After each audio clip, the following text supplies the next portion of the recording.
Hello friends, welcome to our channel. ఈరోజు ఎంతో టేస్టీగా ఉండే ఆమ్లెట్ పులుసు చేయబోతున్నానండి.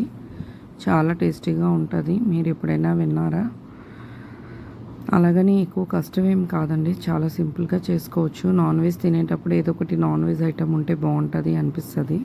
ప్రతిసారి చికెను మటను అలాగే కాకుండా ఇలా ఆమ్లెట్ పులుసు కూడా ఒకసారి ట్రై చేయండి.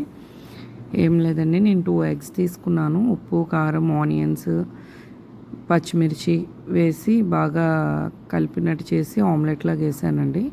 ఆమ్లెట్ కలిపేటప్పుడు ఎప్పుడు కూడా వాటర్ వేయకూడదండి, వేస్తే నీసు వాసన వచ్చినట్టు ఉంటుంది, స్మెల్ బాగోదు. వాటర్ వేయకుండానే అది బీట్ చేసినట్టు చేయాలి. ఆమ్లెట్ బాగా 2 పక్కల కాలిన తర్వాత కొంచెం చింతపండు కూడా నానబెట్టుకొని ఉంచుకోవాలండి. ఆమ్లెట్ 2 పక్కల కూడా ఎర్రగా కాలేలా చేసుకోవాలి.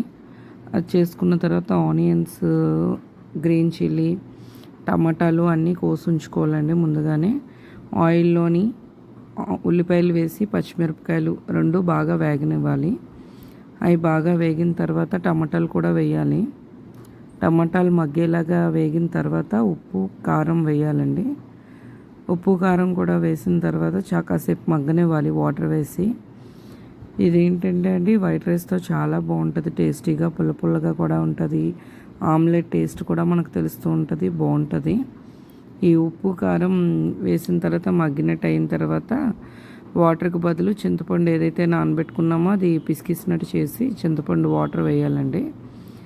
అది మరుగుతున్నప్పుడే మనం ఆమ్లెట్ వేసుకున్నాం కదండి, అది 4 పీసెస్ కింద కట్ చేసుకొని ఆ మరుగుతున్న చింతపండు ఆ పులుసులో వేయాలండి. ఆమ్లెట్ వేసిన తర్వాత కూడా చాలాసేపు అది మరగనివ్వాలి పులుసుని. అంతే అండి, ఎంతో టేస్టీగా ఉండే ఆమ్లెట్ పులుసు రెడీ. ఒక్క 10 మినిట్స్ మరిగితే చాలండి.